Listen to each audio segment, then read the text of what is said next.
I'm confused. Everyone is assuming 2 and 4? Huh? I think the fact that he's capped at 2 skills and is making people think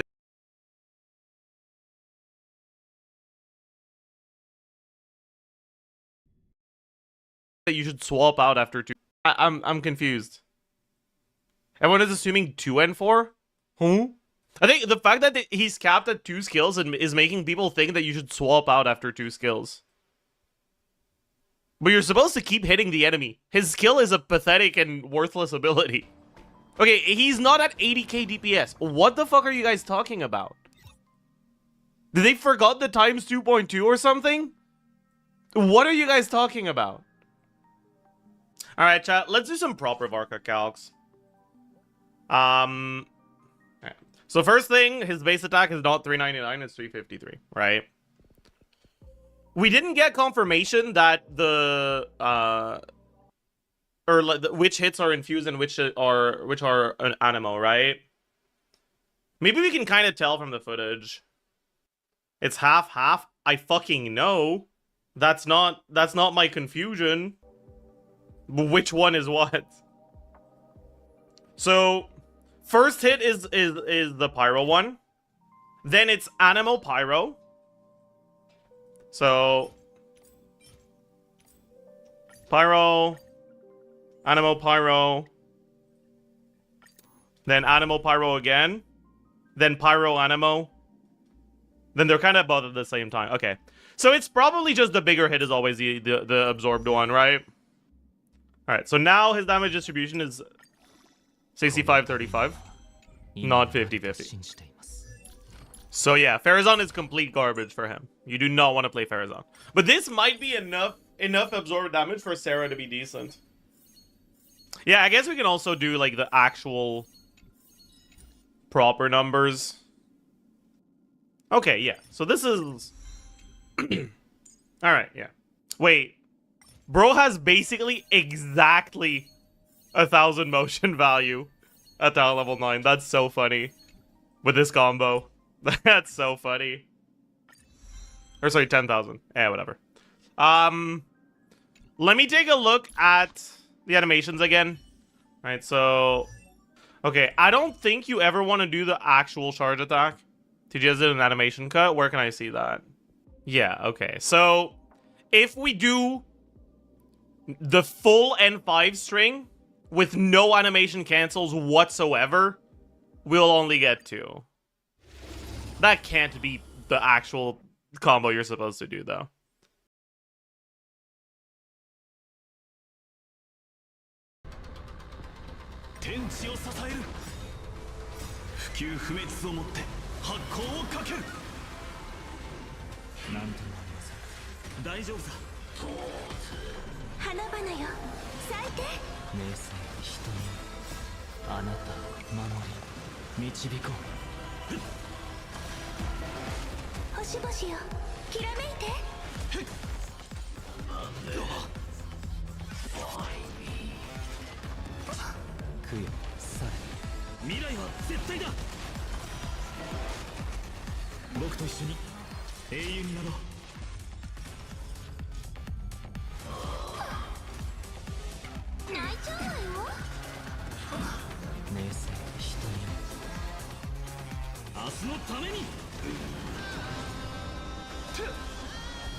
僕と一緒に永遠にやろ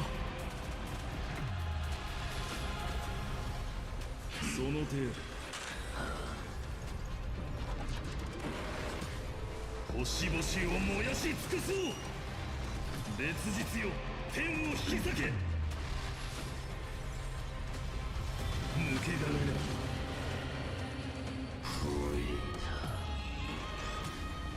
空虚。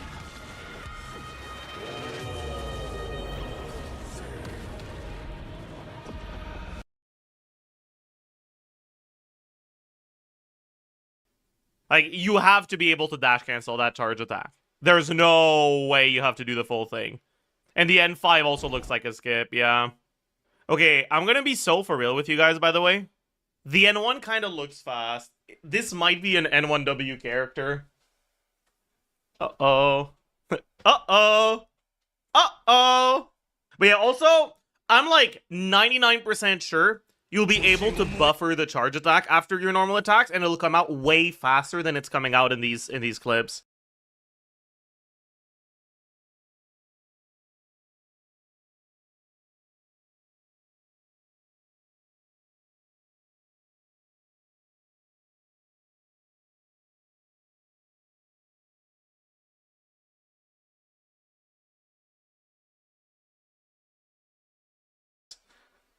Because, like, otherwise he's going to feel so clunky to play. And I don't think they want him to feel clunky.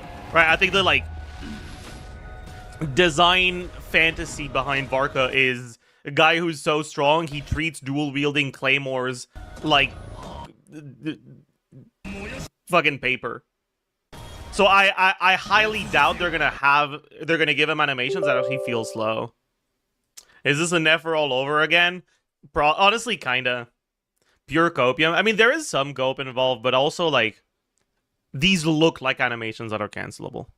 They really do. They have really long end lag. Also, I'm gonna be honest, I'm pretty sure that TGS is being too generous in the cut that he made. I think he's waiting too long between N1 and N2. Because if you look at the attack string between N2 and, like, from N2 to N4, it's really fast. It makes it feels like the claymores are like spinning around him and they're just like flowing basically. And it builds up to a big hit on the N5, right? But it wouldn't make sense for the N1 to be as slow. Right? We still don't have footage of N1 into N2 by mashing. I think it's gonna be faster than it's being assumed here. Yeah, I'm sorry, I can't show this because I don't wanna show leak footage here, but I'm like 99% sure it's going to be a little bit faster. And I'm also 99% sure that you don't do the N5. Right? And if you put both of those things together, I feel like you can fit 3 combos. Right? Because, like, the fourth hit is hitting 4 seconds after the start of the clip. Here. And I think it'll be a little bit faster than that in practice. And I think you do the charge attack after that. And that's including the E initial animation. Right? Would attack speed change wanting to do longer attack strings? It could. But yeah, I think for now, my assumption for combo will be 2 N4 C into N4. But yeah, so we'll have to change this. Right? Remove these. This, right? Yeah. Oh boy, that is a lot less, huh? Okay, maybe he is chopped, actually. He might be chopped. Worse than Chaska? Let's not go that far. Yeah, I think we need to wait until we get actual... Fucking... It doesn't even need to be combos. It just needs to be fucking hit the normal attack button instead of waiting. Like, I get why Dim shows it like that, but it pisses me off so much, man. At least show both, please. fuck? Maj. I am not the target audience, and this makes me upset. This should have been for me, okay? For me only. I think I'll actually wait for more Vorka calcs until we have footage.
You know, we were talking a little bit off air. Is this not common, Brian, with people who don't have, you know, are like trying to find work after being in the military? Specifically the infantry. I mean, what you got to understand is that you don't have much of a job skill when you leave the infantry. And so if you're trying to make money and you're getting at that's such an easy pipeline because, like, what else are you going to do? And I completely agree. What else was Jonathan Ross going to do after he went to Iraq aside from join ICE and go and shoot some lady in the head? What else was he going to do? It's not his fault. He was poverty drafted. I mean, ICE is offering people a $50,000 signing on bonus. You expect him to just say no to that? Could you? What else is he supposed to do, you know? Not join ICE? You moralistic moralist? Idealist? Look. Americans love to endlessly say whatever random shit they can come up with to absolve themselves and their mates of committing the most heinous crimes for the American empire in the American military against people in other countries. And then the same sort of thing happens at home. An American armed agent of the state who joined of their own volition voluntarily kills one of you and yours, and suddenly you are outraged that person is the fucking devil. You weren't outraged with it when he was killing Iraqis, now he killed a white woman and you are. So you know what? I'm beginning a campaign here. I'm beginning a movement. Graham Plattner is currently enjoying wide support from every single American self-proclaimed left-wing influencer. Here is his campaign material, Graham Plattner, for US Senate. I have an opinion that I think you cannot oppose. If you support this, you should support Jonathan Ross as well. Why? Why is it okay for Graham Plattner to go overseas and do what he did to that white woman, to dozens upon dozens of Iraqis and Afghans, but not for Jonathan Ross to run for Senate himself after doing that, just as Graham Plattner is now running for Senate? Are you against redemption? He's not responsible for shooting that woman. He was pushed into joining by the poverty draft. He's as much of a victim as she is. He was propagandized into believing that what he was doing was right. Be kind to people, be ruthless to systems. Let people be redeemed. That's why I'm launching Jonathan Ross for US Senate. Jonathan Ross, the new hip, left-wing candidate for US Senate in the vein of Graham Plattner. This one is much worse. He killed immeasurably more people and did immeasurably more damage than Jonathan Ross could ever dream of. Don't let perfect be the enemy of good. We need ICE veterans in our political movement, like Jonathan Ross. He's the new hip Democratic Party Senate candidate, in the vein of the Graham Plattner campaign. Let's fucking go. It makes no fucking sense for Americans to be okay with murderous, rapist veterans in their political movement, and yet scream in rage at ICE agents who give them and theirs a small little bit of a taste of what those veterans have done without remorse for their entire lives to the victims of American imperialism. You can't support Graham Plattner and hate Jonathan Ross. You should love them both, because they are both two peas in a fucking pod. And either you acknowledge that, or you're just a fucking American/white supremacist. It really is that simple. If American soldiers are victims of propaganda and of the so-called poverty draft, then so are ICE agents. There's no difference between those two things. In fact, the soldier is a lot worse. The soldier is immeasurably worse. He harms so many more people in so much more severe ways than what ICE does to Americans. So yeah, I don't want to hear anything about this from American veteran apologists. If that ICE agent did what he did to that white woman, to 50 different foreigners when he was in the US military, you guys would vote for him. You wouldn't be denouncing him. You wouldn't be saying fuck ICE. You wouldn't be calling for his head. You wouldn't be doxing him. You wouldn't be trying to lynch him. You would be at his political events cheering for him. Think about that. All that it would take for you to just be on board with him 100%, to love him, is for him to say, yeah, Medicare for all, Medicare for all, and you would fucking adore him. Maybe you should think about that.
Now, there was a few days ago, before I'm recording this, by the time you're seeing this, it might be way later, I don't know when I'm going to upload this, who knows. Protests against West Bank land sales in New York again. Because in the city of New York, run by Zoran Mamdani, Zionists sell land there all the time, and he does nothing to stop it.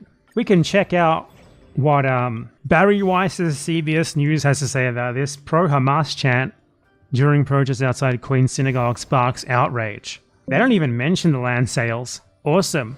But this was a protest against land sales being carried out at a synagogue, which, by the way, had to be carried out further away from the synagogue across the street because Mamdani kept in an order from the previous government that gave police more discretion to keep protesters as far away from places of worship as possible. Now, Zoran Mamdani is someone who has, for a very long time, been framed as this kind of pro-Palestine, anti-Zionist. He's on our side, he's not on their side at all. No, no, no. I mean, I've been over how that's already not true a billion times before. But he has a lot of options here. One of them is just to say nothing. Another one of them is to denounce the land sales and say nothing about the protests. That's a good one. He could even just support the protests. That would be a good one as well. But he chose the absolute worst, not true a billion times before. But he has a lot of options here. One of them is just to say nothing. Another one of them is to denounce the land sales and say nothing about the protests. That's a good one. He could even just support the protests. That would be a good one as well. But he chose the absolute worst option. He denounced the protesters only. He said, "As I said earlier today, chants in support of a terrorist organization have no place in our city. We will continue to ensure New Yorkers' safety entering and exiting houses of worship as well as the constitutional right to protest." This is how he frames a protest against land sales in the West Bank being carried out in his city. He says nothing about the land sales, calls Palestinian resistance terrorism. You know, he's pro-Palestine, but he's making statements like this against the resistance to colonialism. Like, you can't be pro-Palestine when you were against the people who actually fight for it. You can't be pro-Palestine when you slander fucking orphans who dared to pick up a weapon to fight for what he has his entire life claimed to support. These things are incompatible. And as always, these people will say shit like, "But what do you expect? He's the mayor of New York. He can't just outright support Hamas." For one, actually, he could. He could do that. You know, he could be the change he wants to see in the fucking world for once in his life. But ultimately, he's there because he wants to get you treats, isn't he? He's not there to do anything more than that, and you're fine with that. He could also say nothing. He doesn't need to say anything. He can also even just release a both sides statement. He can also not say this and just announce the land sales of Palestinian land. There's plenty of options, all of which would have been better than this, even though, you know, both siding it is not good. Still would have been better. He chose the absolute worst possible option. And after this, he was asked, why didn't you denounce the land sales as well when you made your statement? And he was like, I'm against any violation of international law in New York, blah, blah. Why didn't you say that in the first place then? Why didn't you include this in your original statement? Because it's clear that you're not actually, because you're doing nothing to stop them. But you know what he is doing? He's trying to stop the protests. Because he gave Jessica Tisch permission to review the New York police protocol regarding protests outside of places of worship. Clearly, to stop these sorts of protests. And guess who else came out of the woodwork? Someone else who's supposedly on our side. Alexandria Ocasio-Cortez. Hey, so marching into a predominantly Jewish neighborhood and leading with a chant to say, "We support Hamas," is a disgusting and anti-Semitic thing to do. Pretty basic. Listen to how fucking condescending this disgusting piece of crap is. A predominantly Jewish neighborhood. Apparently there's ethnic enclaves in New York that are no-go zones for anyone else, and you're not allowed to say certain things there that might harm Jewish feelings. No mention of the fact that literally fucking selling Palestinian land there? Of course not. Just a blanket denouncement of Palestinian resistance, calling them terrorists, and saying that anyone who supports them, anyone who protests against land sales, is anti-Semitic. Clearly the most important fucking thing in the world. Discrimination against people who are some of the most privileged people in the entire fucking world. Half of them literally do Nazi ethno-nationalism on Palestinian land right fucking now. And most of the other half support that. You know what's important here? Is it denouncing the people with immense power who are literally selling land they stole with that power as a progressive? Or is it to denounce the people who are protesting against that as anti-Semitic? And also double whammy, denouncing a fucking desperate resistance militia organization primarily made up of orphans for fighting back against that Israeli colonialism that is being carried out in your city right here with this land sale. Obviously, she's going to choose number 2 because she's not on our fucking side. Obviously, Zoran Mamdani is going to choose number 2 because he's not on our side either. Now, what is happening with Mamdani is the only thing that possibly could have happened. It's fucking obvious. And anyone still supporting him at this point is doing so because they are happy to throw the Palestinian people under the bus. It really is that simple. I will again plug my article on this, just in case someone here somehow hasn't seen it, that goes into this more in depth. It's called The Pro-Palestine Counterinsurgency. You can find it at offpatmos.substack.com. But yeah, I mean, What else is there to say about this crap? It's the same shit every time. At this point, anyone who is behind this is just happy to abandon Palestinians. It really is that simple. And guess which consultant for the Zoran Mamdani campaign came out to post vaguely about this without actually naming him? Hassan Piker, who said, it's clear that many people see the pro-Palestinian cause as at least discardable if they're going to make a fuss about this instead of... And guess which consultant for the Zoran Mamdani campaign came out to post vaguely about this without actually naming him? Hassan Piker, who said, it's clear that many people see the pro-Palestinian cause as at least discardable if they're going to make a fuss about this instead of the Kahanist flag-waving Zionists or the illegal synagogue land sale. Of course, he won't say who it is who's discarding this. Zoran Mamdani, Alexandria Ocasio-Cortez, people who he fucking supports. Brad Lander, someone he endorsed like 2 weeks ago, said he likes him. Will there be any oops, yeah, I fucked up. I shouldn't have backed these people. I shouldn't have consulted for them. I shouldn't have worked with their campaign. No, because him and others like him want to keep working with the campaigns. So they will never directly address them. They will never name the elephant in the room. It's just going to be there, and they're just going to ignore it. They're going to make these denouncements without naming who they're denouncing because they're too fucking scared to lose the privileged position that they've been given in the Democratic Party ecosystem. They helped create this situation. Now they're going to be like, shock, horror, how could this be happening? I had nothing to do with this. Anyway, yeah, fuck Zoran Mamdani, fuck Alexandria Ocasio-Cortez, fuck Brad Lander, and fuck everyone who helped to get them into this situation when it was so obvious what was happening. Anyone who still is outwardly supporting them and hasn't just outright denounced them is just a liberal. Just a straight fucking liberal. There's no other way to describe it. A liberal Zionist. Someone who will throw the Palestinian people under the bus the second they think they'll get anything out of it at all. They don't care how many Palestinian children die. They would sell each and every one of them out for a 20-cent discount on a bus ride.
おはあ新月が来る流れて掃除対象6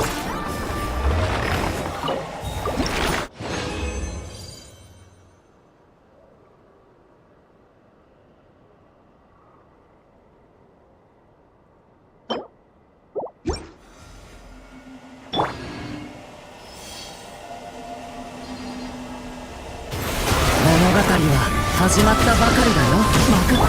塵となってください。絶縁症にして一緒に遊ぼうよ。風だはったここだよ。今宵月を刺さるふっ走っ不食新鮮危ない防衛モード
始まったばかり。一緒に遊ぼうよ。風だたはあはっ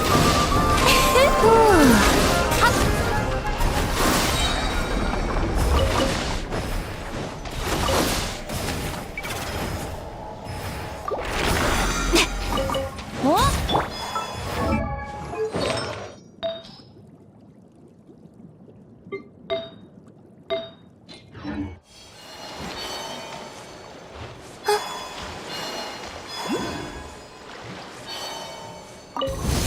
対処する必要がある。防衛モー危ない。運命の変わり目。ド逃げようなんて思わないでよね。さん月よ輝けここだよ。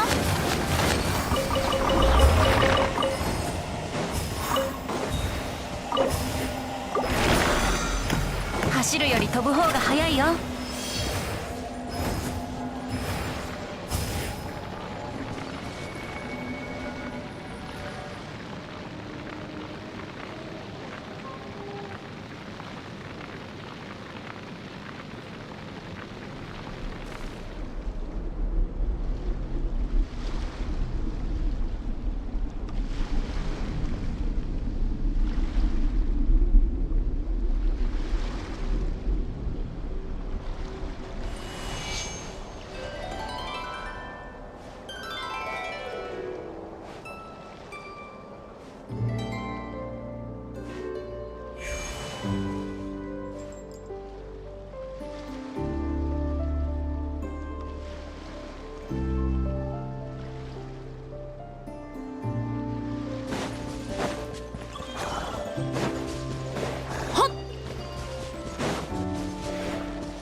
絶縁障壁展開全滅モード。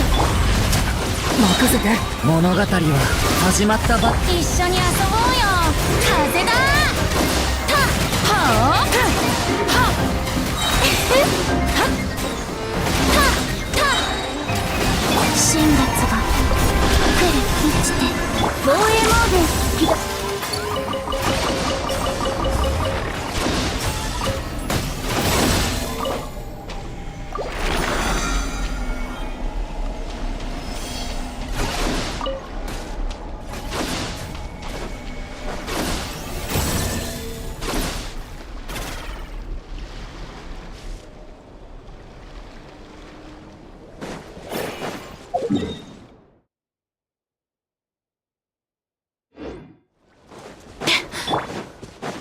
よ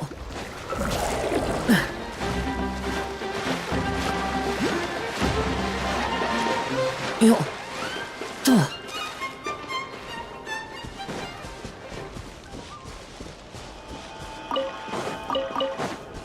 ほっ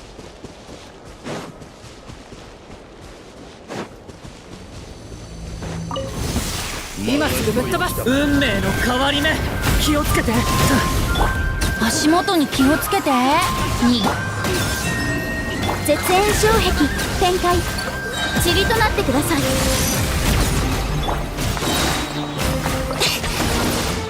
一緒に遊ぼうよ。賢いやつだ。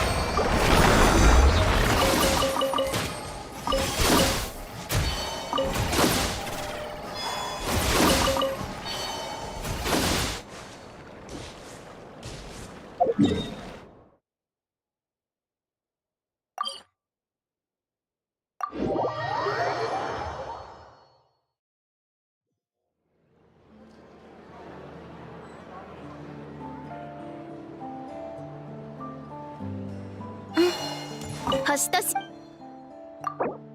無事今日の私の話長くなるかもしれないよ。もうお茶とお菓子まで用意してあるの？じゃあお礼に頑張って聞かせてあげる。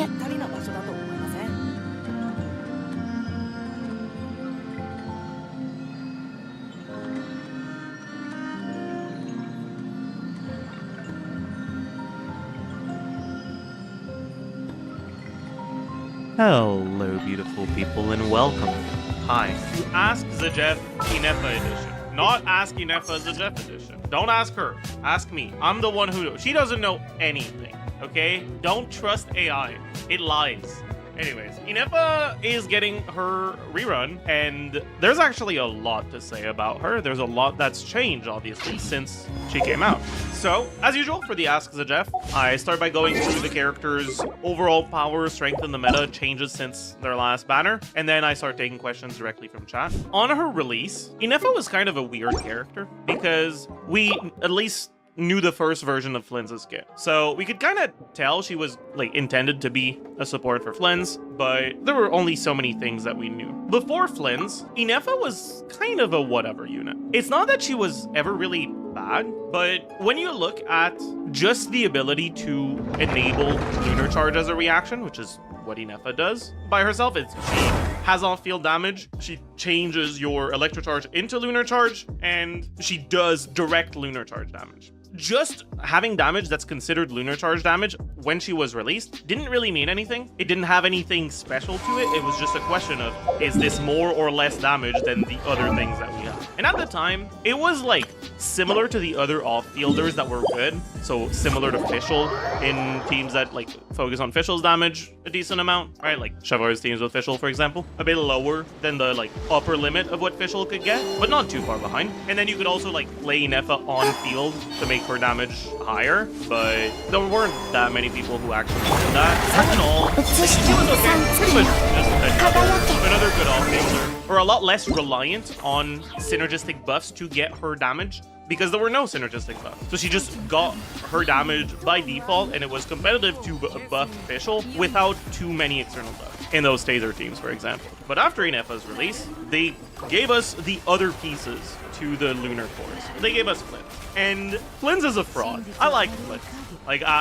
Honestly, like as a character in the story, I think he's like actually good comic relief. He actually makes me chuckle. But when you look at Flynn's numbers, you realize his numbers are like basically the same as Inefa's numbers, except he needs to be on field. Because he's on field, he will generally receive more buffs, so his portion of the team's damage will be higher than Inefa's, but not by that much. damage. Does that mean that Flynn's is a bad unit? Not necessarily, right? At the end of the day, having 2 Ineffas is better than having 1 Ineffa. And, well, there is some synergy between Ineffa and another Ineffa, even if it's a limited or a restricted Ineffa. Flynn's release gave Ineffa teams where she was like a clear best in slot character, and she was like fairly important for those teams to perform at a level for endgame content. Without Flynn's just by herself, Ineffa already had some like good teams, but they're the sort of teams that like will pretty comfortably be able to clear Abyss, but fearless content will potentially pose a challenge unless it's like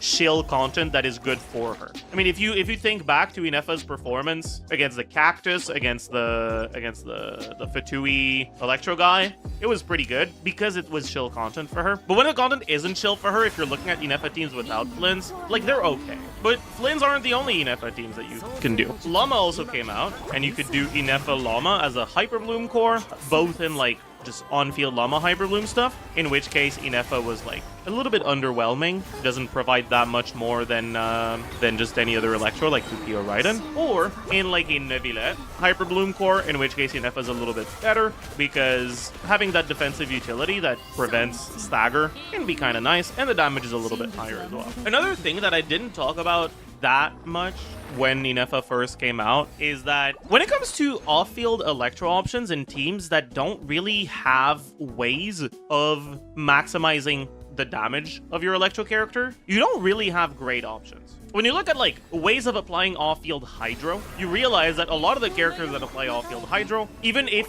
they're in a situation where they don't get to do that much damage, they still often provide something else. Yelan provides damage percent, Singso provides defensive utility, Karina provides damage percent. All the good ones actually do something extra. When it comes to the Electro characters, the ones that like actually work for off-field Electro, Fischl, well, now she has a little bit of an offensive utility with the Witch Bust, but it's not that big. Beidou, pretty inconsistent app and high energy requirements. Auroron, like 3-second duration burst, works really poorly if your on-fielder isn't letting you trigger Electro Charge or Night Soul stuff. A lot of them have some downsides, which actually creates a situation where when you would appreciate having an off-field Witch Bust, but it's not that. The utility, Farina. When you look at like ways of applying off-field Hydro, you realize that a lot of the characters that apply off-field Hydro, even if they're in a situation where they don't get to do that much damage, they still often provide something else. Yelan provides damage percent, Singso provides defensive utility, Farina provides damage percent. All the good ones actually do something extra. When it comes to the Electro characters, the ones that like actually work for off-field Electro, Fischl, well, now she has a little bit of an offensive utility with the Witch Bust, but it's not that big. Beidou, pretty inconsistent damage percent. All the good ones actually do something extra. When it comes to the Electro characters, the ones that like actually work for off-field Electro, Fischl, well, now she has a little bit of an offensive utility with the Witch Bust, but it's not that big. Beidou, pretty inconsistent app and high energy requirements. Auroron, like 3-second duration burst, works really poorly if your on-fielder isn't letting you trigger Electro Charge or Night Soul stuff. A lot of them have some downsides, which actually creates a situation where when you would appreciate having an off-field Electro character, even when it's not in Lunar Charge teams, the fact that Ineffa has a consistent, long duration, not reliant on burst Electro application every 2 seconds, that also comes with a shield, has given her some flexibility in non-Lunar Charge teams. And a good example of the teams that have used Ineffa as defensive. 「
新月が来る。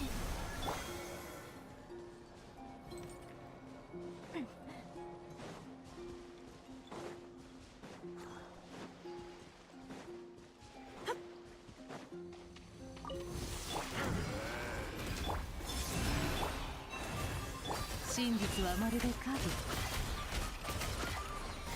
丸裸にしてやる。さあ、謎を解こう。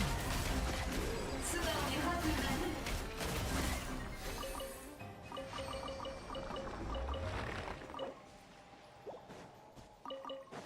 三月よ、輝け。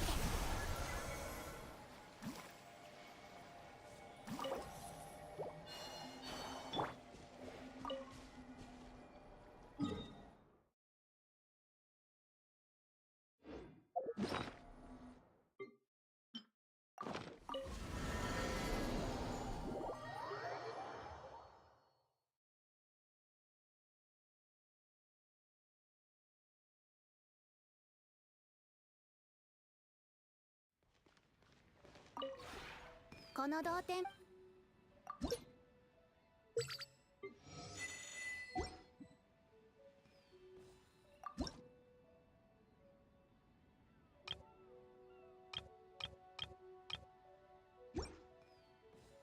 同点につ。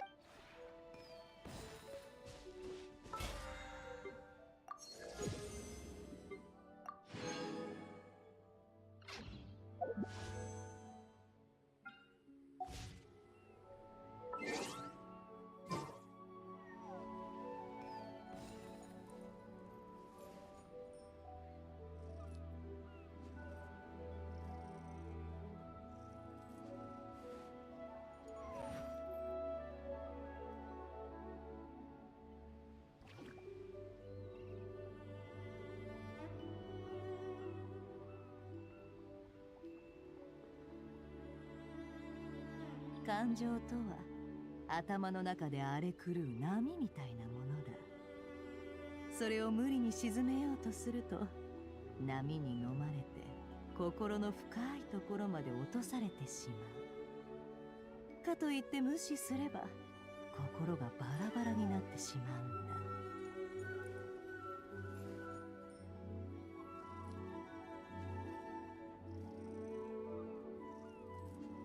Lunar reaction that you're triggering the most. Other interesting.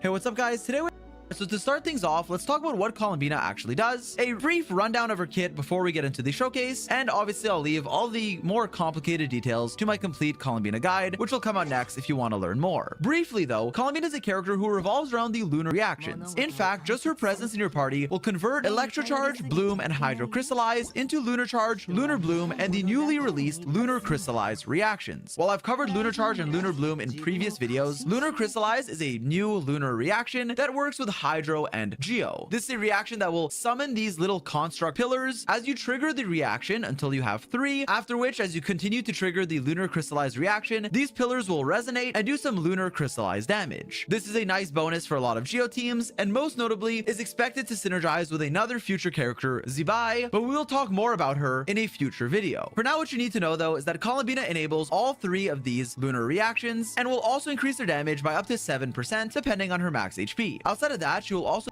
in a future video. For now, what you need to know though is that Columbina enables all 3 of these lunar reactions and will also increase their damage by up to 7% depending on her max HP. Outside of that, she will also give you a much bigger buff to this lunar reaction damage through her elemental burst, which is a hydro domain expansion that will summon by up to 7%. Columbina enables all 3 of these lunar reactions and will also increase their damage by up to 7% depending on her max HP. Outside of that, she will also give you a much bigger buff to this lunar reaction damage through her elemental burst, which is a hydro domain expansion that will summon a lunar domain, and inside of it, all of your which is a hydro domain expansion that will summon a lunar domain, and inside of it all of your party members will deal up to 40% more lunar domain, and inside of it all of your party members will deal up to 40% more lunar reaction damage at talent level 10. It will also have an initial hit of hydro damage, which is okay, but it's mainly used for the lunar reaction damage buffs. While this is nice for the reactions in general, it becomes much more impactful when paired with a lunar reaction damage dealer like Nefer, Flins, Inefa, or Lauma, and very probably Zibai high as well. Additionally, inside of Columbina's burst, she will also give a specific and unique buff to all 3 of the lunar reactions. For Lunar Charge and Lunar Bloom, it will basically be more damage. In fact, a 33% chance to get either an additional Lightning Strike for Lunar Charge or just an additional Moondrift hit from your pillars. Whereas with Lunar Bloom, Columbina will give you a separate currency of dew called Moonridge Dew, which has a separate maximum capacity and duration from regular Verdant Dew, with the regular Verdant Dew being consumed first. What this means is that as you trigger Lunar Bloom reactions, you will get effectively more dew and have this like reserve of dew being generated or just there as well. And this makes Nefer teams a lot smoother to play, and you can even opt to actually use Llama's Hold E for more Lunar Bloom damage because you're not worried about kind of stealing all of the Verdant Dew from your Nefer when played together, provided you manage your rotation efficiently. Now, outside of that, Columbina's main ability, I'd say, outside of her like lunar reaction buffs, is going to be her elemental skill. This is an ability that will summon a gravity ring around your active character that will deal AoE Hydra damage even from off field. This ability will deal some Hydra damage once every 2 seconds, with it scaling on her max HP, and so does the damage of her burst, in case you're wondering. This hit will definitely add up. It's decent Hydra application, not the fastest, but good enough, and its personal damage is also quite nice as well. On top of that, it has a very long duration of 25 seconds, and most interestingly, after every 3 hits, meaning once every 6 seconds, Columbina will deal a hit of lunar reaction damage, depending on which lunar reaction you've been triggering the most. If it's Lunar Charge or Lunar Crystallize, you'll deal a hit of AoE, Electro, or Geo damage that is considered Lunar Charge or Lunar Crystallize damage respectively, and if it's Lunar Bloom, you'll fire off 5 hits of Dendro damage that is considered Lunar Bloom damage. So basically, it'll just constantly deal Hydra damage from off field, and then an additional hit of lunar reaction damage every 6 seconds of the lunar reaction that you're triggering the most. Other interesting things to note are that Columbina does have a unique charge attack that can consume Verdant Dew to deal AoE Dendro Lunar Bloom damage, which can make her a viable DPS in some teams, most notably with Lauma. Columbina will also give herself some crit rate through her passive up to 15%, and she also has a cool overworld exploration ability that people have been calling a local passive, which can revive a character on a long cooldown if they were to die in Nod Cry. And for her kit, that's mostly it. Well, I'll give my thoughts and first impressions on her in this video as well a bit later. To recap, Columbina will give you 40% lunar reaction damage bonus from her burst, another 7% from a passive, as well as a unique effect inside of her burst domain that will increase the damage of your Lunar Charge and Lunar Crystallize reactions, while also generating more dew for Lunar Bloom.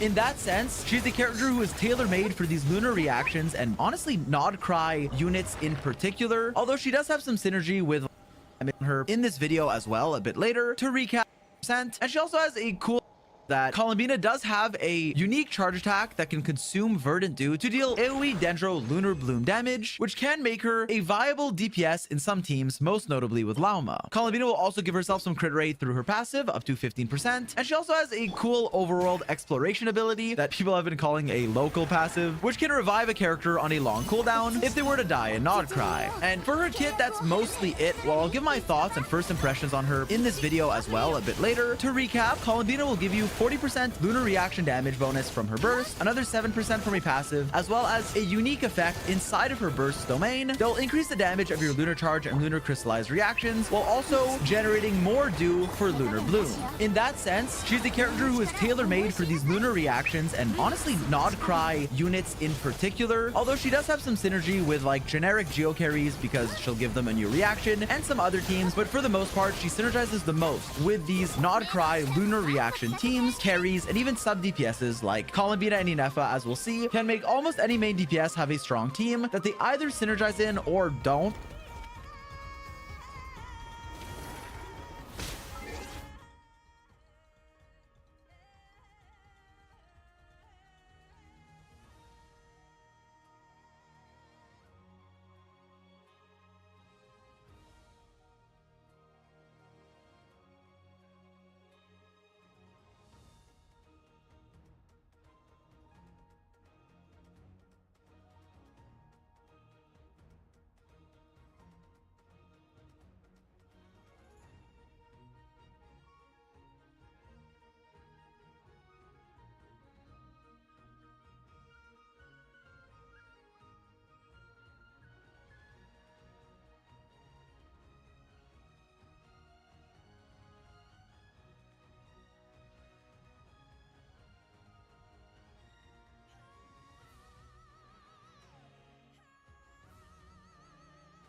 which I'm either units in particular, although she does have some synergy with like generic geo carries because she'll give them a new reaction and some other teams, but for the most part she synergizes the most with these Nod Cry lunar reaction teams, carries, and even sub DPSs like Columbina and Inefa, as we'll see, can make almost any main DPS have a strong team that they either synergize in or don't, which I'm either more or less a fan of, but we'll save that for a bit later in the video. Lastly, before moving on to a showcase and some of my first impressions on Columbina, for those of you who care about her aesthetic and stuff like that, I did want to highlight, because I do get to play this character early, that her movement does feel a lot more floaty, and I don't know if I want to use the word elegant, but elegant than your average character, as she does float around as she's moving. Her jump is like a little spin thing, and even her normal attacks are kind of her dancing and summoning these hits from the sky that I think is a cute touch if that's something that you like or are interested in. Me personally though, I'm too focused on doing a proper rotation to actually look at animations, but I do think her burst animation is also very sick. Alright, now that out of the way, let's get into a showcase of Columbina in various themes. Now keep in mind that Columbina has so many different teams that we're going to cover and that I'll go into more detail in my guide, but I can't obviously show everything here, so it's just going to be a few of her best teams and other either fun or synergistic ones that I want to show in this section. Now, in order to not make this video too long, what I decided to do is showcase some endgame content, namely the difficulty 5 Fearless Stygian Onslaught, which is the highest difficulty for rewards outside of like Dire, where you get skins, so the most relevant difficulty, as well as some rapid fire showcasing of different teams against world bosses to keep things kind of moving faster than having a full dedicated like 100-second clear for every different team. With that said, my Columbina's build does vary, but in every clip she's either on Prototype Amber or Favonius Codex, two different 4-star weapons, with one exception where I show her off with her signature weapon as a DPS, and I will make that clear. Her artifact set also varies. It's usually going to be Silken Moon Serenade, sometimes it's a new Aubade set, or even Night Sky when she's on field, generally just whatever works best for the team she's in. It's a C0 Columbina, talent level 9 on literally every single character and every ability, C0 5-stars, and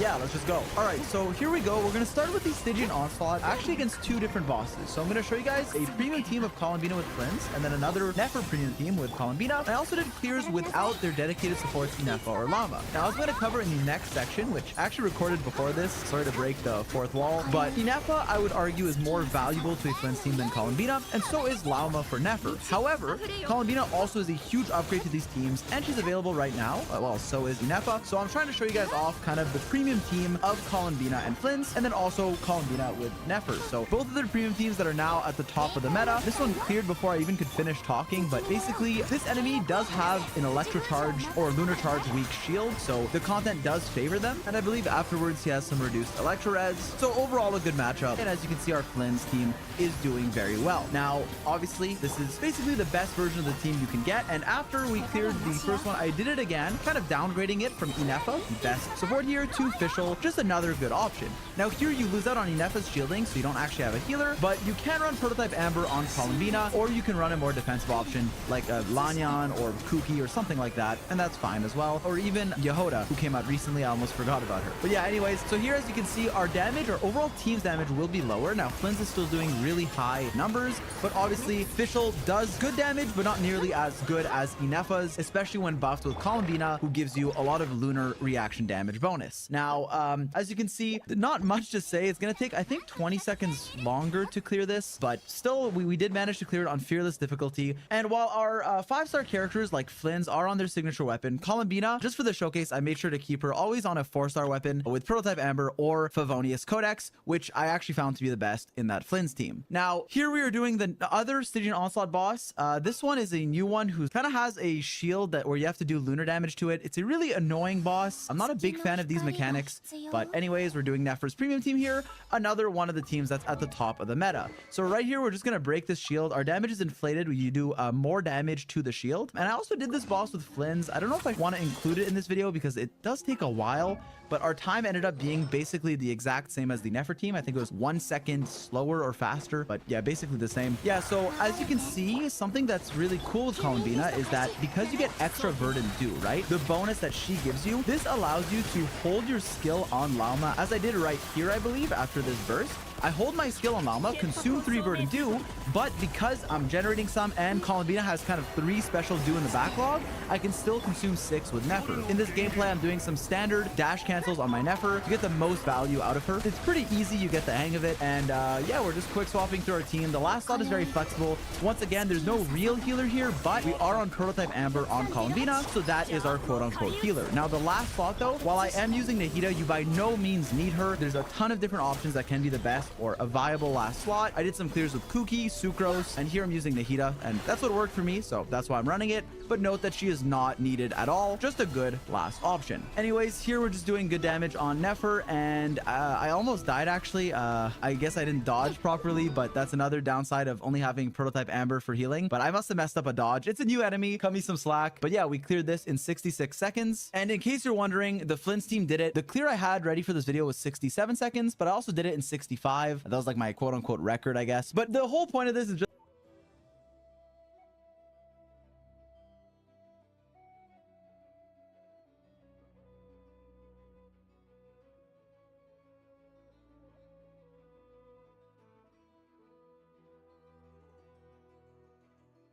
just to say that Nefer and Flynn's are both really strong teams. So if you're wondering, you know, which one you should go for, which carry, it's basically up to you. It's your favorite. And there's a few different pros and cons for each, but kind of depends on the team you can build, your artifacts, and which DPS you like more. And obviously for exact like times, do note that a lot of things vary, like how you crit, rotations, and all of that. So I'm not trying to compare times. Even like here, we're doing a Lauma-less Nefer team here. This is why I'm including 2 fights of the same boss. And as you can see, the damage of our Nefer is still good, but obviously less, right? Like there we're doing like 100 and something K, and our build might have changed slightly, although we're on the same weapon and stuff, but you know, support artifacts and all of that change from team to team. But as you can see, like when we were fighting this enemy and he didn't have a shield, yeah, we're doing like, that's like 134. So Llama definitely is a big deal. That's all I'm trying to say. Llama does make a big difference and is your best support for Nefer. But if you don't have her and want to get Columbina for her, Columbina is also a huge upgrade, and eventually you will be able to get Llama through her rerun whenever it comes. So yeah, this is just a clear that I did of this Stygian Onslaught with Nefer, Columbina, Nahida, and I used Ino C6 as the last slot. Another character that I put on a Favonius weapon, gives you a lot of energy, and then while her base kit is just Hydra application, she has a few constellations that give you some damage bonus. Lunar damage bonus with C6, Elemental Mastery with C1, and so it was a pretty good last slot, it felt like, through my different testing. I also used Sucrose, who was great, and I also used Kuki when I needed a healer, but I felt like the Prototype Amber was fine for me. So this clear did take a bit longer. Here we're doing way higher damage, again, because this shield is something you do more damage to, lunar damage in particular, and then once you break it, the boss takes a bunch of damage. This boss I'm not the biggest fan of. It's very lunar shilly, so you know, we're using a good team to clear it. No Llama, but still one of the best teams for this boss, and even despite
なるの？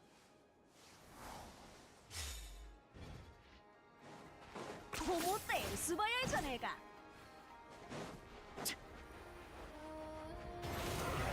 清掃流れて。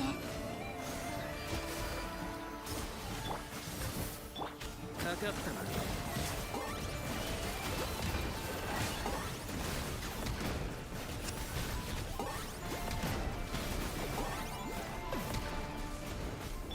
管理します。満ちて新月が来る。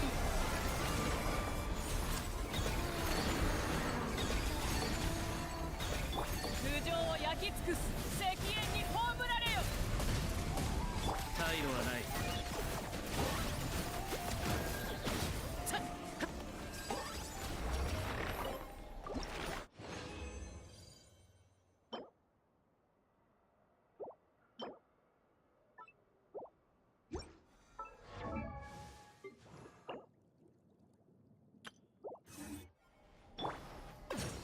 福育の語り。清掃開始。流れて。燃えよ。かかったな。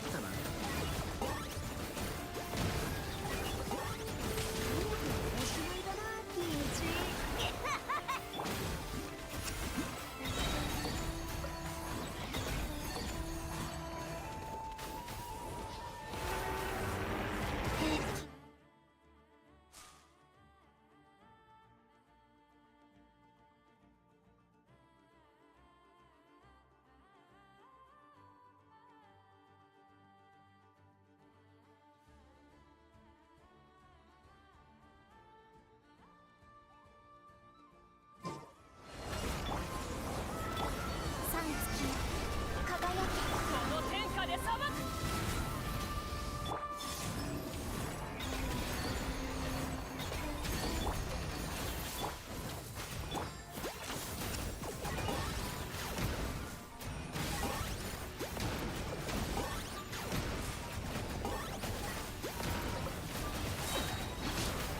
何事にも代償が必要だ。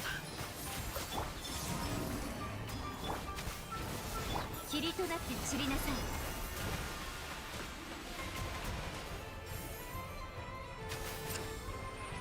石煙に葬られよ。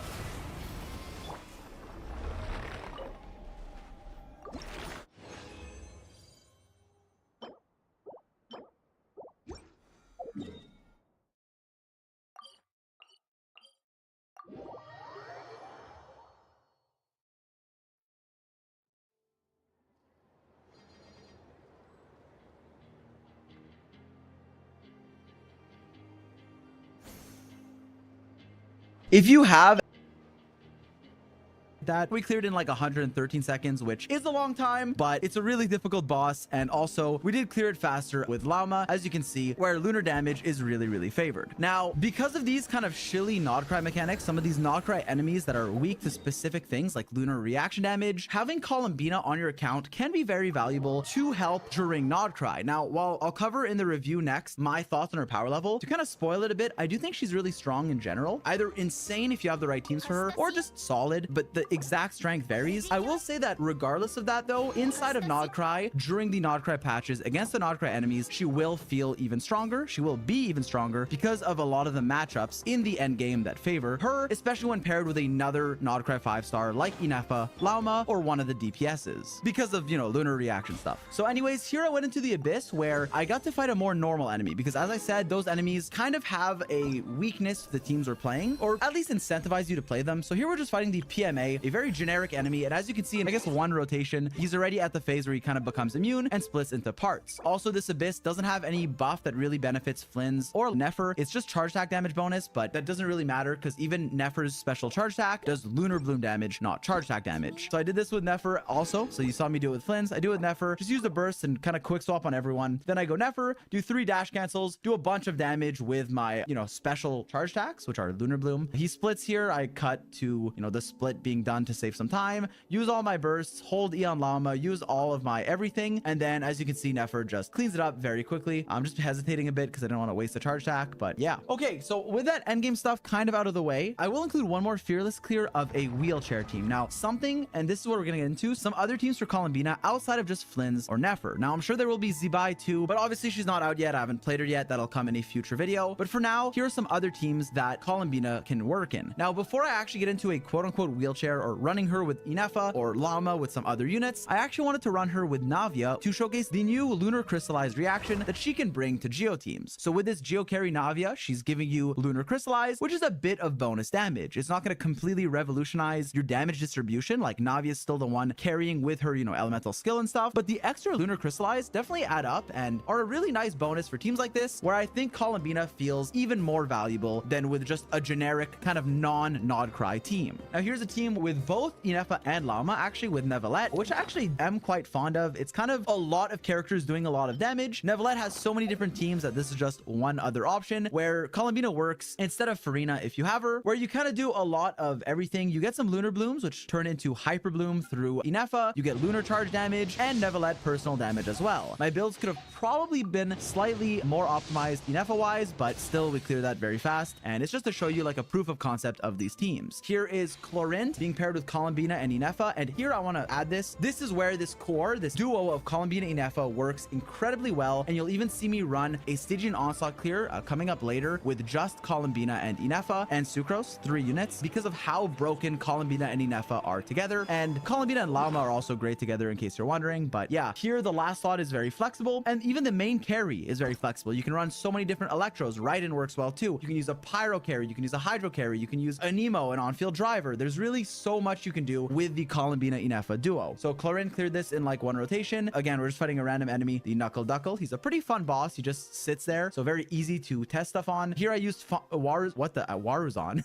Wario, Wanderer and Faruzon. And here you'll notice, okay, it's mostly the off-field characters doing the damage, more so than Wanderer. But hey, if you want to play your favorite character and that's Wanderer, then here is a team you can run. Now, a note, I did keep my Wanderer on a DPS set, but it probably is optimal to give him Verdes and Venerer here and give Faruzon a different support set, like Silken Moon Serenade, and then go an offensive set on Columbina, or a different support set on Faruzon. But yeah, I wanted my Wanderer to deal damage, so what I did is I ended up giving him the Night Sky set, which you actually can run in any lunar reaction focused team, even if the on-field character isn't the one triggering them or isn't even from Nodcry at all. It's kind of like Marie-Chaussée in Farina teams. Well, if you're playing Columbina Inefa or any team that's triggering these lunar reactions consistently, then the way the Night Sky set effect works is that the character equipping it, if they're on field, which in this case is Arlecchino, and in the last case was Wanderer, will get the full crit rate from the 4-piece effect. So that's the set I was running here, and it worked wonderfully. Now, the Arlecchino team, this is just an example of a kind of over-vape team, lunar over-vape, I guess. And we were vaporizing with Arlecchino. As you can see, the big hits do get some vaporizes. The hydro uptime was pretty good. I lost it there, but then I got it back, so it was okay. But yeah, it was just a test team with Bennett as the last slot to give Arlecchino more damage, but you can also run a kind of team-wide buffing support there too, and even a different carry. All right, now to continue this, I recorded a clear with, or I guess a boss fight with a bunch of supports, kind of to show off the core of Columbina Inefa, but throw some other sub DPSs in there and just quick swap.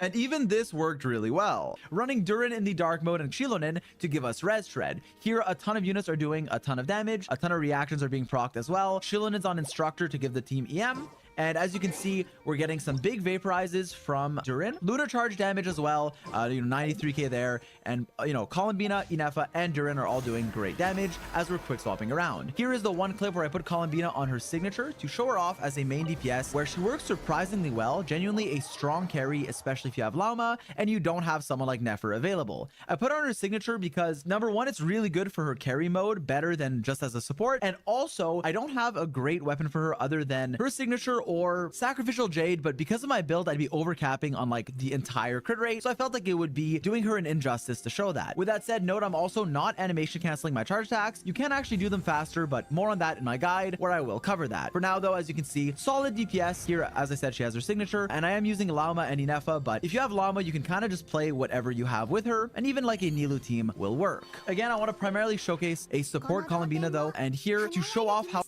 strong will work.